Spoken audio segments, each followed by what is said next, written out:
Kisah ini disebutkan beberapa kali dalam Al-Quran, salah satunya dalam surat Maryam ayat 1 hingga 10. Diceritakan bahwa Nabi Zakaria dan istrinya telah lama menanti kehadiran seorang anak dalam pernikahan mereka. Sekian tahun berlalu, beliau berdoa dan belum dikabulkan oleh Allah. Meskipun begitu, Nabi Zakaria tidak berputus asa. Nabi Zakaria menikah dengan istrinya pada usia 30 tahun, sedangkan istrinya 20 tahun. Mereka berdua sangat mendambakan kehadiran seorang anak. Wahai istriku, semoga kita segera diberikan keturunan.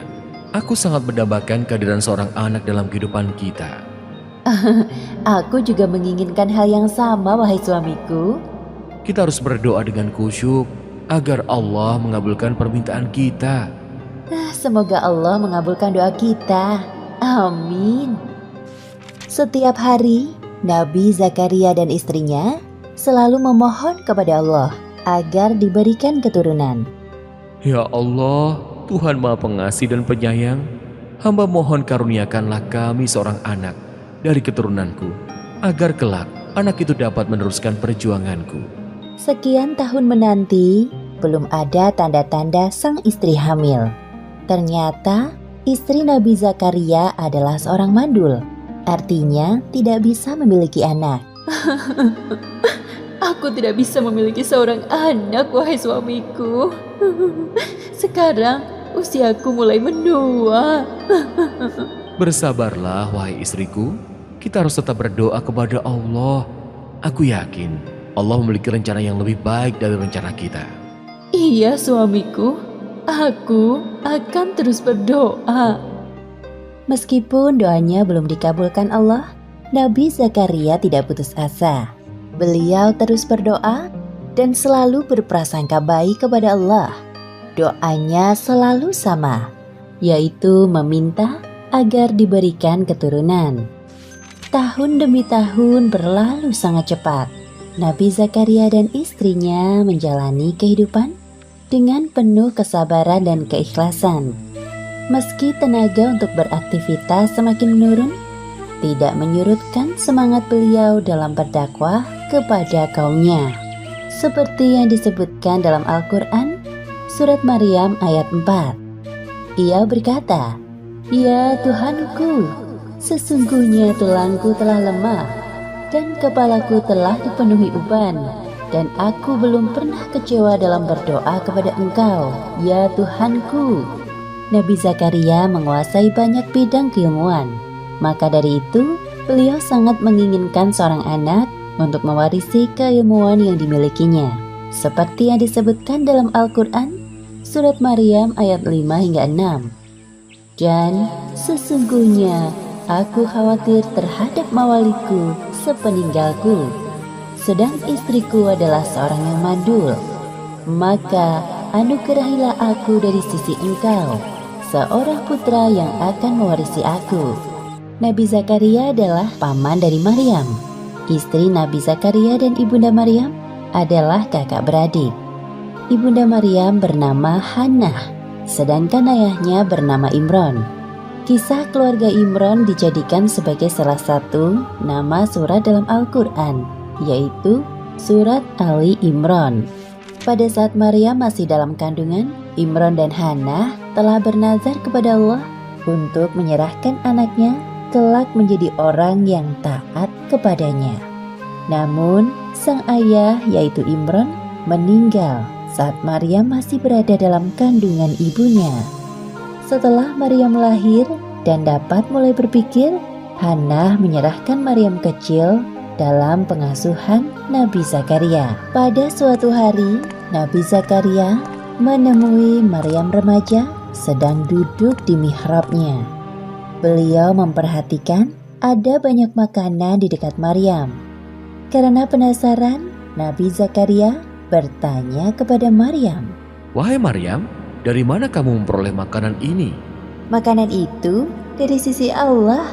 Sesungguhnya Allah memberi rezeki kepada siapa saja yang dikehendakinya tanpa hisab." Nabi Zakaria terkejut mendengar jawaban dari Maryam. Dari peristiwa itu, timbul semangat besar dalam diri Nabi Zakaria. Sesampainya di rumah, dalam mihrabnya, beliau beribadah sambil menangis dan berdoa dengan suara merendah. Ya Allah, berilah aku dari sisi Engkau seorang anak yang baik. Sesungguhnya Engkau Maha Pendengar doa. Belum sampai Nabi Zakaria menyelesaikan ibadahnya, Allah mengabulkan doanya lewat perantara malaikat Jibril. Sesungguhnya Allah menyuruhku untuk menyampaikan kepadamu sebuah kabar gembira. Apa itu, wahai Jibril? Atas kesabaranmu dalam berdoa, Allah mengabulkan permintaanmu dengan balasan berkali-kali lipat. Pertama, Allah akan memberikanmu keturunan seorang anak laki-laki. Kedua, Allah memberikan nama Yahya kepadanya, yang mana belum ada seorang pun yang memiliki nama serupa. Ketiga, kelak dia akan menjadi orang yang membenarkan kedatangan Isa alaihissalam. Keempat, dia seorang panutan. Kelima, dia tumbuh menjadi orang yang pandai menjaga diri dari zina. Keenam, Yahya dewasa akan menjadi seorang nabi sama sepertimu. Ya Allah, bagaimana mungkin aku bisa mendapatkan seorang anak, padahal aku sudah tua dan istriku seorang yang mandul. Demikianlah Allah berbuat apa yang Dia kehendakinya. Kalau begitu, beri aku sebuah tanda bahwa istriku telah mengandung. Allah berfirman, tandanya bagimu, kamu tidak dapat berkata-kata dengan manusia selama 3 hari kecuali dengan isyarat. Dan sebutlah nama Tuhanmu sebanyak-banyaknya, serta bertasbihlah di waktu petang dan pagi hari. Alhamdulillah wa syukurillah. Segala puji bagi Allah atas segala karunia yang Engkau berikan kepadaku, ya Allah. Kemudian beliau segera mengabarkan kepada istrinya. Wahai istriku, kita akan punya anak. Hah? Benarkah itu, wahai suamiku? Aku akan mengandung seorang anak. Iya benar, seorang anak laki-laki bernama Yahya. Allah telah mengabulkan doa kita selama berpuluh-puluh tahun. Alhamdulillahirabbil alamin. Terima kasih ya Allah. Seperti yang disebutkan dalam Al-Quran, Surat Al-Anbiya ayat 90. Maka kami memperkenankan doanya dan menganugerahkan kepadanya Yahya, dan kami jadikan istrinya dapat mengandung. Sesungguhnya mereka adalah orang-orang yang selalu bersegera dalam mengerjakan perbuatan-perbuatan baik, dan mereka berdoa kepada kami dengan harap dan cemas, dan mereka adalah orang-orang yang khusyuk kepada kami. Demikianlah akhir kisah kekuatan doa Nabi Zakaria dalam meminta keturunan. Hikmah yang dapat kita ambil dari kisah ini: pertama, jangan pernah berputus asa dalam berdoa. Kedua, ketika kita meminta sesuatu kepada Allah, harus sabar dan konsisten. Pada saatnya, Allah akan mengabulkannya lebih dari yang kita harapkan. Ketiga, kisah Nabi Zakaria ini membuktikan kepada kita bahwa kekuasaan Allah tidak terbatas. Seperti kisah istri Nabi Zakaria yang mengandung seorang anak di usianya yang sudah tua. Suatu hal yang mustahil terjadi pada manusia biasa. Namun, saat Allah berkehendak hal itu terjadi, maka terjadilah. Wallahu a'lam bishawab.